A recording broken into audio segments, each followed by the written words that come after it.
You're very welcome to this training session on asbestos awareness. So as we make our way through the presentation, you'll see that asbestos was a really versatile material.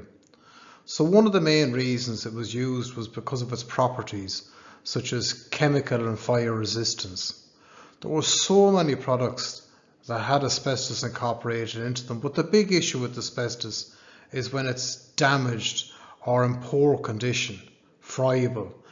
That can result in the fibres being released, and if we breathe in those fibres, it can cause serious issues later on in life, such as chronic lung disease, or asbestosis, which is scarring of the lungs, mesothelioma and lung cancer, all of which have got life-changing consequences.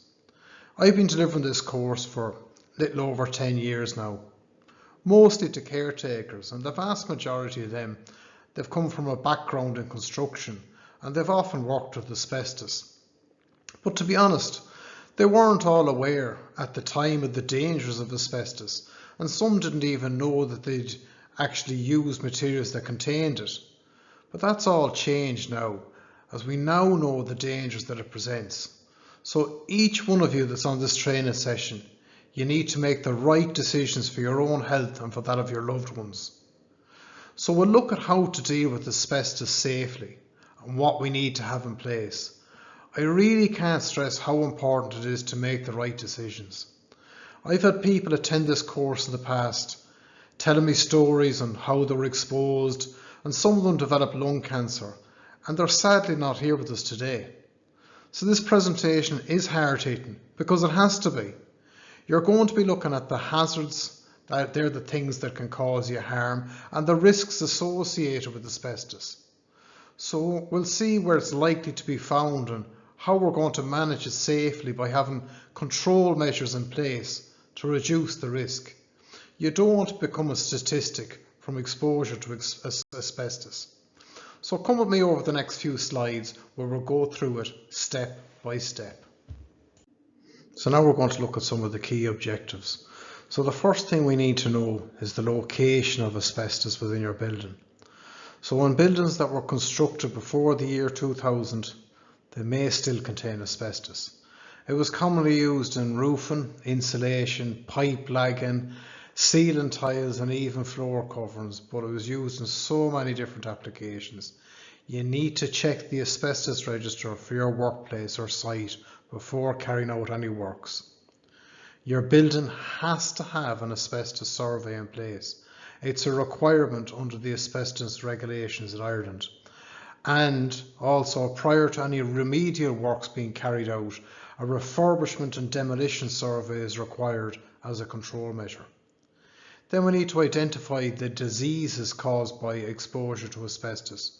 We touched off them earlier, but exposure to asbestos fibres, it causes serious health issues, such as asbestosis, mesothelioma and lung cancer. And they take often years for these diseases to develop, but the effects are life-threatening and they're irreversible, unfortunately. Then we need to understand the increased risk for smokers. So smokers are at a much higher risk if they're exposed to asbestos of developing asbestos-related lung cancer.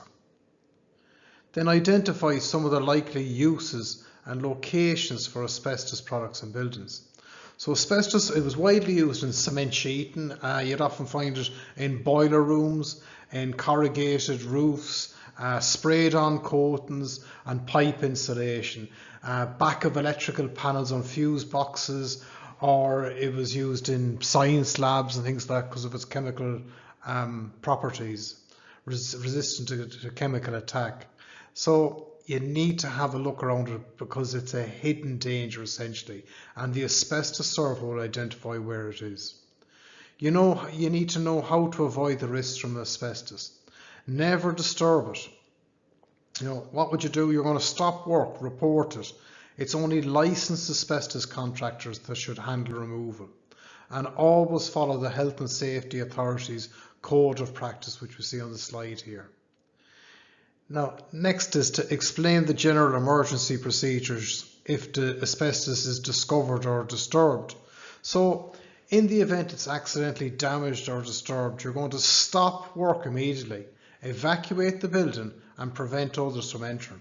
You need to inform your supervisor or safety officer, whoever's in command, and then the health and safety requires that the area is made safe and only trained professionals deal with the incident. If you'd like access to the whole course, please contact me. I'd be more than happy to deliver. I would also appreciate if you could hit the like and share button. And I'd just like to thank you for your time, and I hope that you stay safe.